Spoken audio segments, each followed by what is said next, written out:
So tell me, Sugar, why exactly is it that you're involved in the blues? What is it about the blues? Well, first of all, the blues is a history as well as a music, and it speaks about my people and our lives, our struggles, and achievements over the years. It is also one of the most important and influential components of what has become jazz, rock and roll, Western, country and Western, reggae. You know, you are talking about, as Willie Dixon often said, the blues are the roots. The rest of the music are the fruits. That's very good. It's very good. And so what is it about the blues itself that has really impacted you as an artist?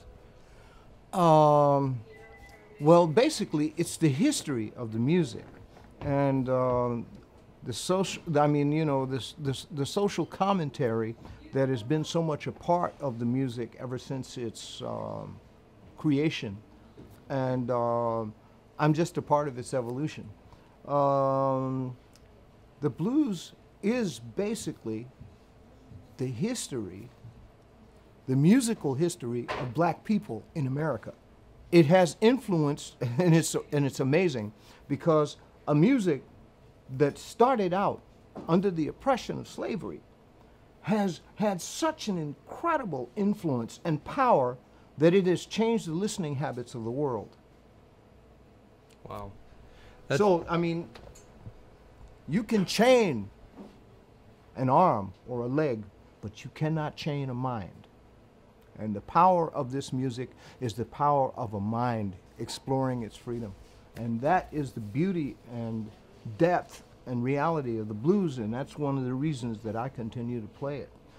Yeah. You know, over the years, I've come across so many young musicians that have a desire to play this style of music, to be involved in the blues, from all walks of life.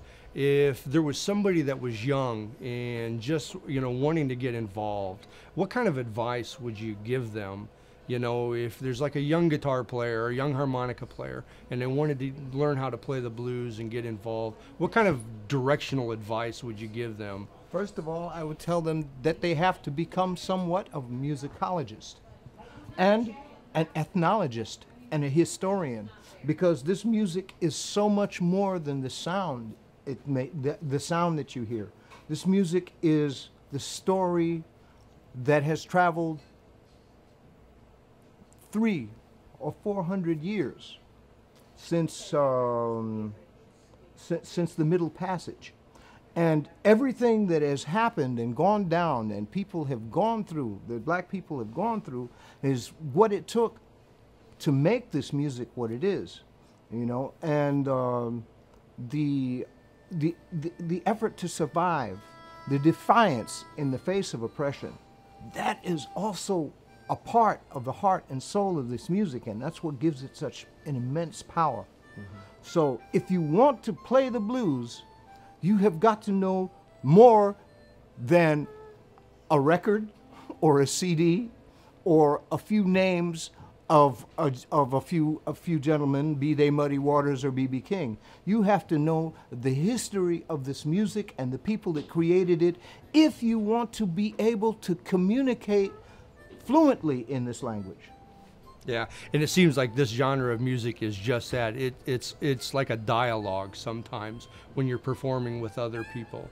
It's like people communicating with each other on stage, maybe what's within their heart or an emotion that they might possibly have, or expressing a series of events that have taken place in their life. I mean, do you see that? Well, I mean, you know, that's what the blues is. Yeah. It's descended from the African griot, which was always taught, and the griots were always documenting history, documenting the day-to-day events, and the blues has been very much that in its inception for the people that created it. Yeah. Okay. Now that's all really great information that people really need to understand. But you know, we're at Roses, so tell me a little bit. You've got a history here. How long have you been playing at Rose's? Oh, I've been playing at Rose's off and on for 15 or 20 years. I've had the opportunity to be to be schooled by the great Junior Wells here, and to share the stage with the great Pinetop Perkins and Homesick James, and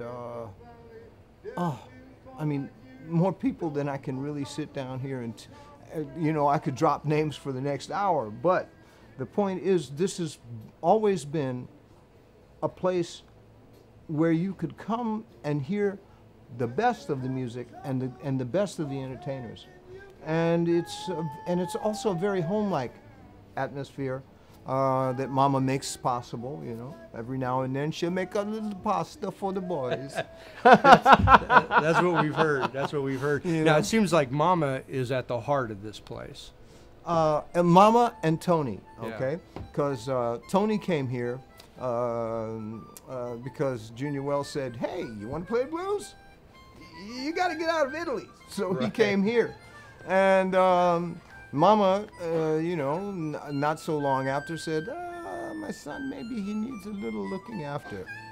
So she came over here, they put together this club, and she has been looking after Tony and all of us that play the blues in her club for the last 25 or 30 years. Yeah.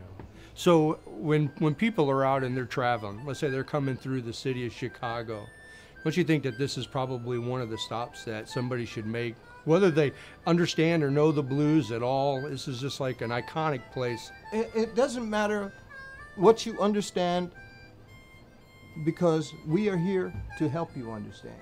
That is the point of a really good blues club or jazz club. Like a library, we are here, we are full of information, we want to share it with you. And we have a passion for this information. So come on up in here and get some.